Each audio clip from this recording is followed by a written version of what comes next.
So this is the, hi, I know it's that time of evening. Hello. Okay, I'm gonna, folks, take your seats if you're ready, and otherwise there are other quieter areas in the distance. Okay, this is our second to last session of the day. It is my distinct pleasure to be introducing our two interlocutors for this session. To my left,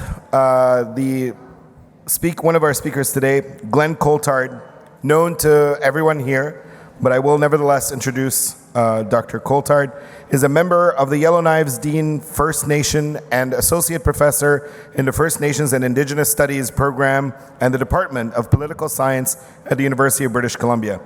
He's going to present his paper titled Palestinians and Native Peoples Are Comrades: The Political Economy of Indigenous Palestinian Solidarity.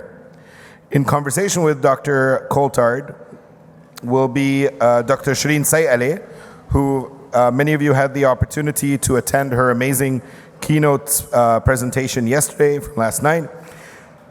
Yes.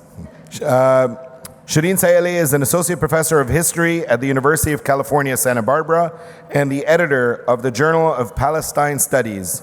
Every time I say that, I feel both immensely proud and I want to continue to feel hopeful. And also the director of the Center for Middle Eastern Studies at UCSB, the co-editor of the Stanford Studies, Middle Eastern and Islamic Studies and Culture Studies, Middle Eastern Societies and Culture series, and the co-editor of Jadaliya. Please join me in welcoming Glen Coulthard and Sherene Seikaly.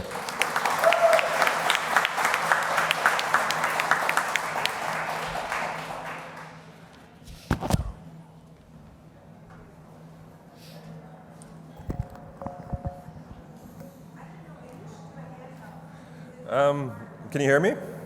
Yeah, this is fine. Thank you to the organizers for inviting me.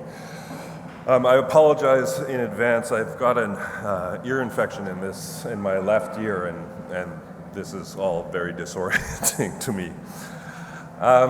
So I'm just going to tell a story about how I came to this part of this research project.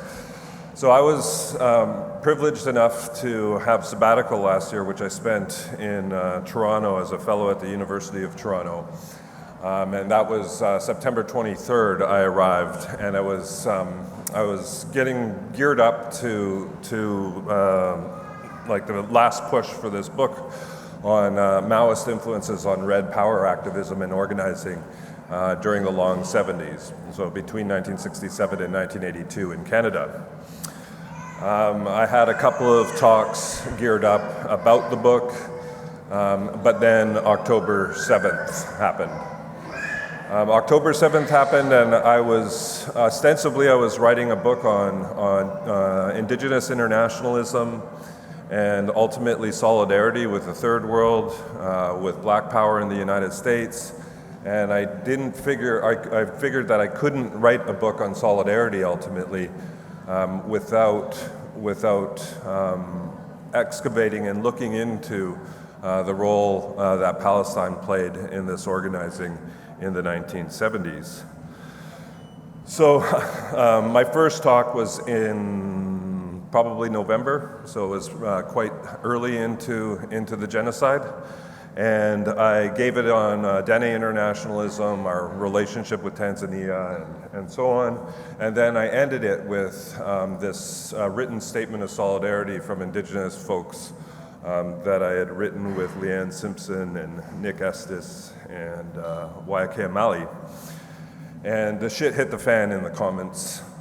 There was a couple of Zionist profs who were like, we came to hear about this political history of Indigenous peoples, and what the hell does this have to do with Israel, and why are you going on this fucking tirade against Israel and pro-Hamas? So started thinking, and this was at a time, it should be noted, it was early in the genocide, so we didn't have the gift of lawsuits against UBC by my fucking dimwit colleagues, which neatly tie all these things together: Indigenous struggle, anti-racist fucking education, and then struggles in support of Palestine. So I wanted to tease out these connections and use the time and the privilege that I had in Toronto to explore this further and to show a material relationship of solidarity that demonstrated that our fates were entwined.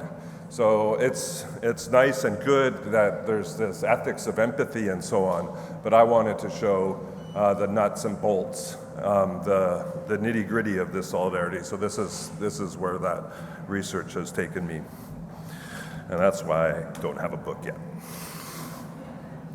So in the winter of 2023, Leanne Simpson, Waiakea Malley, Kelsey Wrightson, Robert Maynard, and myself began organizing to hold the second grounded solidarity gathering on Chief Draghi's territory, Treaty 8, the traditional and unextinguished homelands of my people, the Yellowknives Dene. Between June 24th and June 29th, 2024, we gathered a group of academics, activists, artists, and students, and it was hosted by Dechinta Center for Research and Learning, which is a land-based political education project I helped found in Denende back in 2010. Drawing on the example of previous generations of Dene organizers, Dechinta seeks to break the historical relationship forged between colonial genocide, dispossession, and economic dependency on the one hand, and the institutions of Western education on the other. Organizing for the gathering began in the wake of the genocidal campaign waged by Israel against the Palestinians of Gaza following the mass military operation of October 7th, 2023. The purpose of this meeting was twofold. Practically speaking, we aim to situate the land as a generative site of solidarity organizing by calling on my community to host a diversity of activists from around the globe to engage in land-based practices like duck hunting, fishing, hide tanning, medicinal harvesting, etc., to discuss issues of mutual concern, to establish meaningful and effective bonds of mutual aid, and to cultivate a much-needed place of refuge and regeneration for a group of worn comrades passionately committed to the intersecting communities they serve. In a more conceptual vein, the get-together aimed to dislodge what I see as the all-too-common misunderstanding that a politics rooted in land or place forecloses the possibility of cultivating wider, effective, and material relationships. In other words, the Solidarity Gathering sought to demonstrate that immersion in the diversity of relationships and ethical practices that constitute the land from a Dene perspective, as opposed to treating the land as a commodity or property, can and indeed does facilitate an expansive sense of belonging that both traverses but also ties together a multiplicity of forms of life and community struggles. For us, the land facilitates relationships of solidarity as opposed to its opposite. So I was tasked with kind of trying to provide a historical example that brings some of these conceptual issues to light, and my intervention will do the same here today. I place the anti-colonial struggles of the Dene, especially during the height of Red Power in the 1970s, with those of Palestinians by highlighting the material basis of solidarity envisioned between Indigenous peoples here and there. Specifically, I do this through an examination of colonial development in the North and how our relational conception of land tied us to the political economy of those struggling against processes of land theft, occupation, and genocide abroad. Now, for the purposes of this discussion, a pivotal moment in the colonization of the North came in 1967, when the federal government announced its plans to transfer the administrative center of the Northwest Territories from Ottawa to Yellowknife. Prior to this, Canada maintained direct colonial control over northern political and economic development from Ottawa through the Department of Indian Affairs and Northern Development. After the transfer, the size and power of the newly formed government of the Northwest Territories and its non-native constituency increased dramatically. As the colonizing population continued to grow, the newcomers began to pressure the federal government to push northern economic projects to boost employment, mostly in the form of non-renewable resource development. After all, the forms of development that the South has in mind for the North are the extraction of natural resources. The convergence of economic and political development was no coincidence.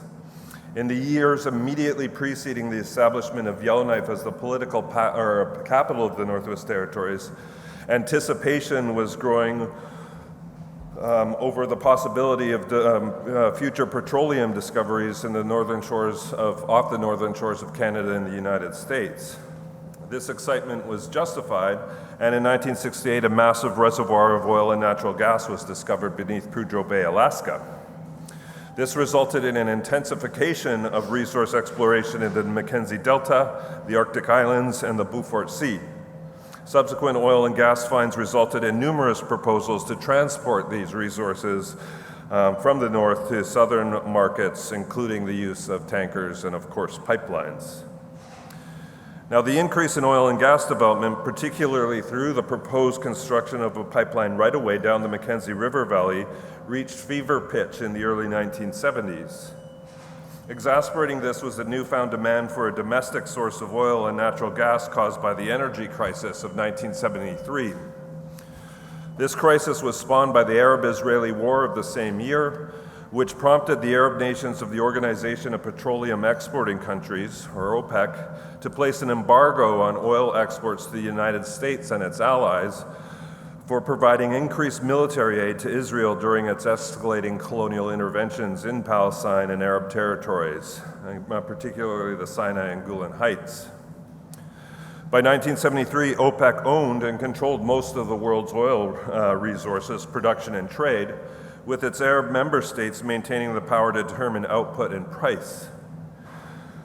Subsequently, the 1973 decision by Arab OPEC members to use oil production and transport as a weapon against Western imperialism had a devastating effect on the US economy, with 500,000 jobs lost and the GNP falling over $10 billion in the first 6 months. In 1976, Stolo artist and organizer Lee Merkel and her then partner Ray Bob were part of a socialist study group that wrote a piece titled "Native Peoples and Palestinians Are Brothers," outlining the connection between anti-colonial resistance abroad and extraction at home. To my mind, it brilliantly links the struggles of the Dene with Palestinians through a political economy of land and oil. And I'm going to quote at length this section here. The ripening of contradictions and the growth of the struggle in the Middle East, the main source of oil for imperialism, brought about an energy crisis in the imperialist nations. From that time, we can detect an alteration in their profit-making strategy. They redirected their investments in oil exploration from the Middle East to the imperialist nations, so Canada, the US. The rationale for this was that the growth of national liberation and social revolution in the Third World was creating a, quote, unsafe climate of investment at home, or there, sorry. To maintain sources of raw materials, it's necessary to find safe areas of investment. The focus of this redirection is the Canadian North, and by and large, it has already been explored and decisions have been made on the division of the North amongst various imperialist interests.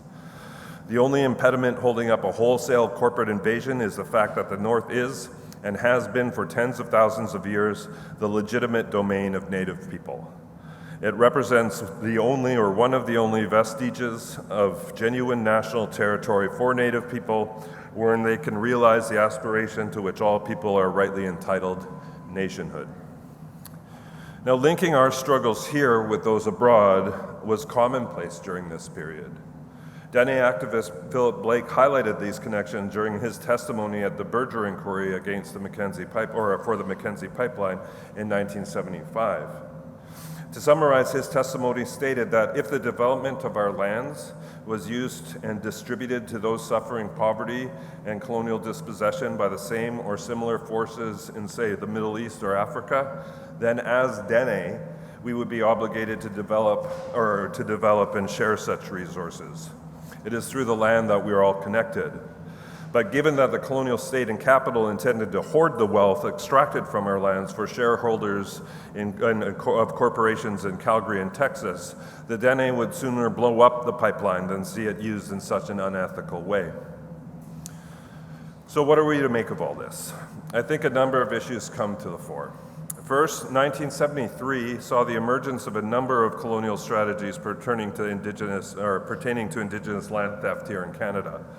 These strategies blur the lines between anti-colonial politics in the domestic and international spheres. The first had to do with the development of a continental discourse around so-called energy independence, caused in part by US imperialism abroad. The 1973 oil crisis brought into sharp relief the US and Canada's dependency on foreign oil, especially on states hostile to the imperialism of US foreign policy, Iran, Iraq, Venezuela, etc. Unfortunately, however, seeking a policy solution to energy dependence, exasperated by colonial hostilities elsewhere, has often meant an increase in these conflicts at home, a point raised by Miracle and Bob. This was the case during the Mackenzie Valley Pipeline in the 1970s, and similar dynamics remain at play today. For example, proposed pipeline construction and liquefied natural gas development on unceded lands here in the interior of British Columbia is often ideologically justified as a means of weaning ourselves off of both Middle Eastern and Russian fossil fuels. A similar logic is used to justify the extraction of so-called ethical diamonds on Dene land today. Geopolitical hostilities overdetermined by imperialist ambitions abroad come home to roost on Indigenous land. I can't express how important that this is, especially in the context of Donald Trump's administration's foreign policy. A lot has been said today of Canada's nationalist response to this. A benchmark of this response is to double down on the extraction of non-renewable resources in an attempt to once again achieve energy independence or energy sovereignty. Shoring up Canadian energy sovereignty necessarily means undermining native sovereignty. Geopolitical hostilities overdetermined by imperialist ambitions abroad again come home to roost on native land. A second related strategy is also implicitly raised by the analysis above, and which the Dene spent much of the 1970s and 80s fighting against.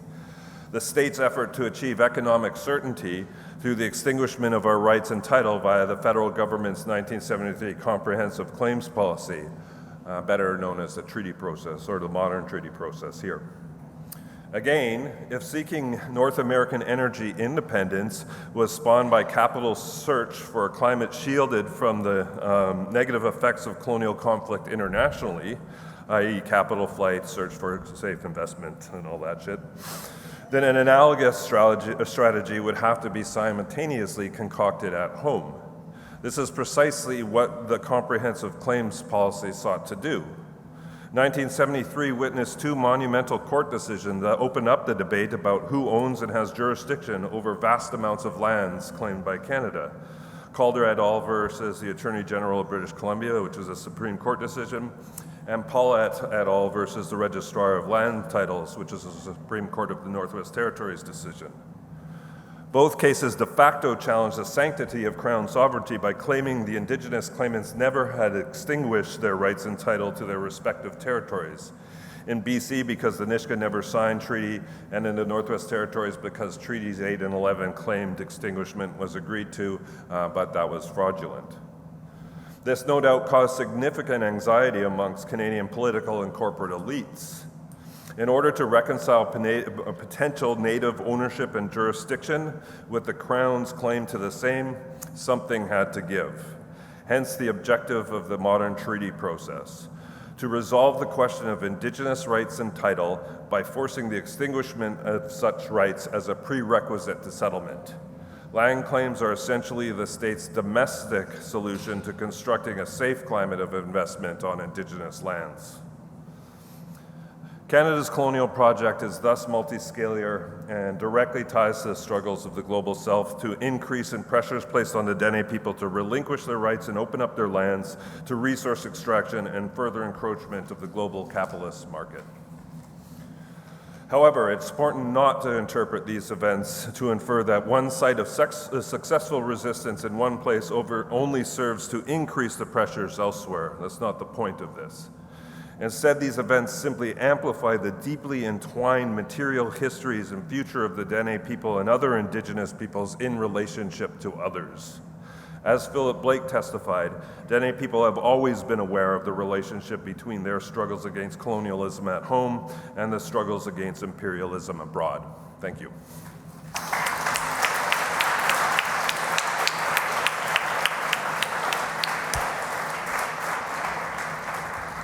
Thank you so much. It's such an honor to be sharing space with Glen, who's taught us so much about the politics of recognition, about the possibilities of imagining global movements. And I think the invitation very much here is to think about how is it that we stand not just for one another, but with one another. And I think one of the real demands and urgencies of this moment is to perhaps complicate, unpack, redefine what we mean by solidarity.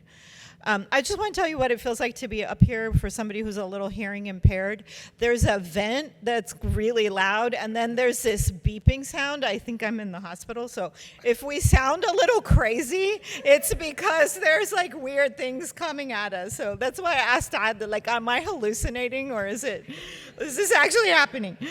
So it's such an honor to be here, and it's been today such a salve, you know, on this open wound of what it means to watch our people being subject to an industrialized killing machine in the Gaza Strip and in the West Bank and in Palestine.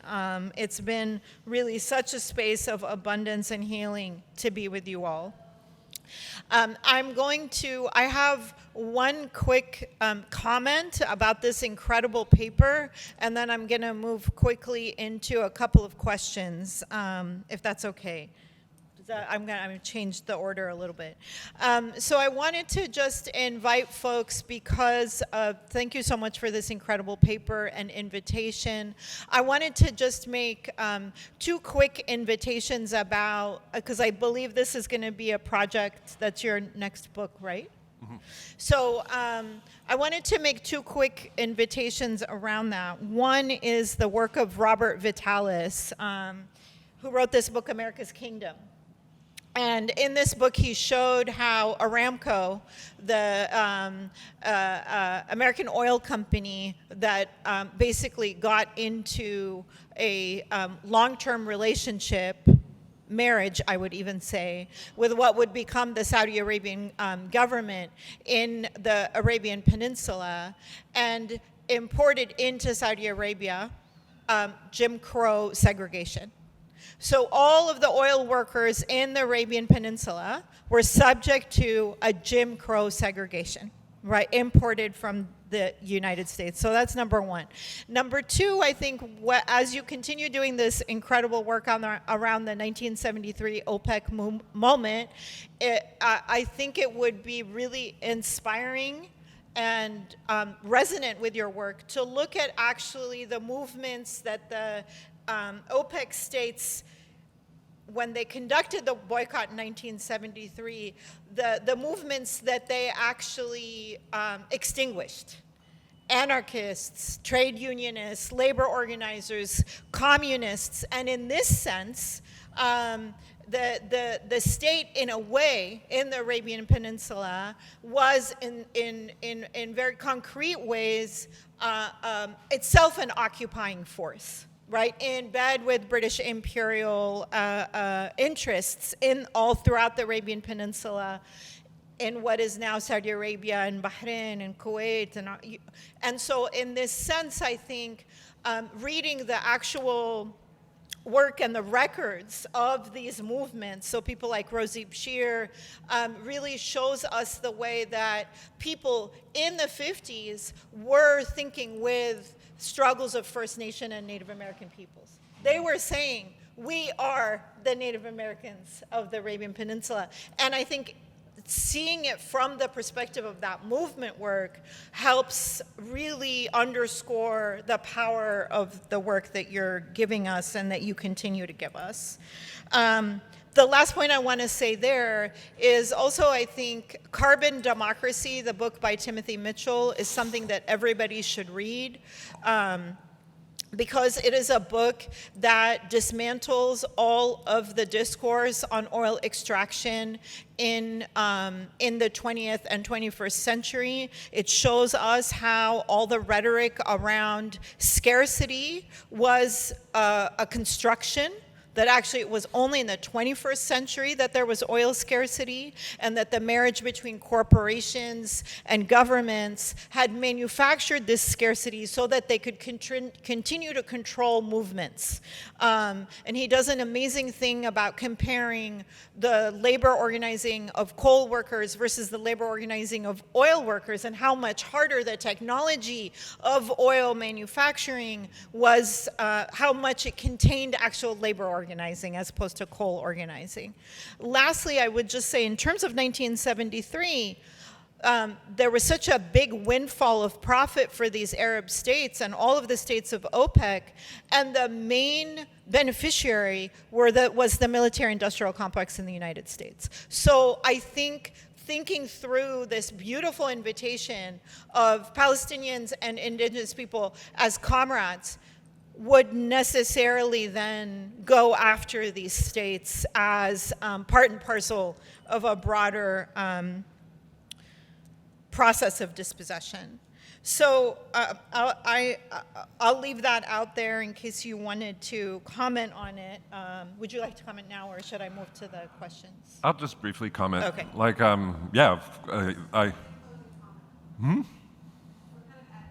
okay. Oh, we are? Oh, no. Share all of yours, and then I'll Oh, no. I'll agree and take it to heart. I mean, the rest of it was really just to honor everything that you've taught us, and I felt like this was a really important moment to return to red skin, white masks, and think about what you taught us about the politics of recognition. I wanted to ask you about land and this invitation of global standing together and struggle, and I wanted to ask you about nationhood versus peoplehood and territoriality. Okay. So. Very quickly then. Thank you for your comments. I agree with them entirely, and I will look into some of the histories that you've invoked here. The one thing that I would say, though, and this isn't saying or putting on a pedestal the OPEC Arab nations and as an anti-imperialist struggle, even though the gesture was due to Western imperialism. It was the response that Canada and the U.S. used to create this domestic discourse around energy crisis and energy sovereignty now. So it facilitated the ongoing and justified ideologically the ongoing dispossession of Indigenous peoples and escalated it to a point where the contemporary or modern Indigenous movement is still grappling with. And I think that what this work does is show this is a moment of the 70s, not to say that this wasn't generations older. And thank you for your kind words on red skin, white mask. This emerged as a response to some of the criticisms that I had about that book, about just potentially appropriating the thought of Frantz Fanon for a struggle that he might not have identified with, but I actually think that he would. So it's black skin, white mask, not red skin, white mask. And so this was just to contextualize the claims in that book and the use of the literature in that book by rooting it in this long history of cross-fertilization and intellectual and physical exchange between Indigenous peoples and Black power and Indigenous peoples in the Third World and Indigenous peoples in Palestine. So it's a contextualization of that work. But thank you.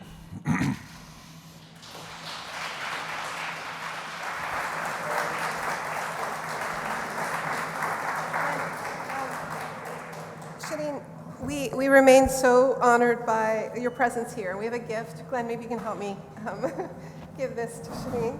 So this is a blanket by a Musqueam artist, and it is a symbol of the solidarity that you've been speaking about, because it's the Palestinian sunbird. And this, I want to thank Hay for this blanket that we are just so honored to send you home with. Yeah.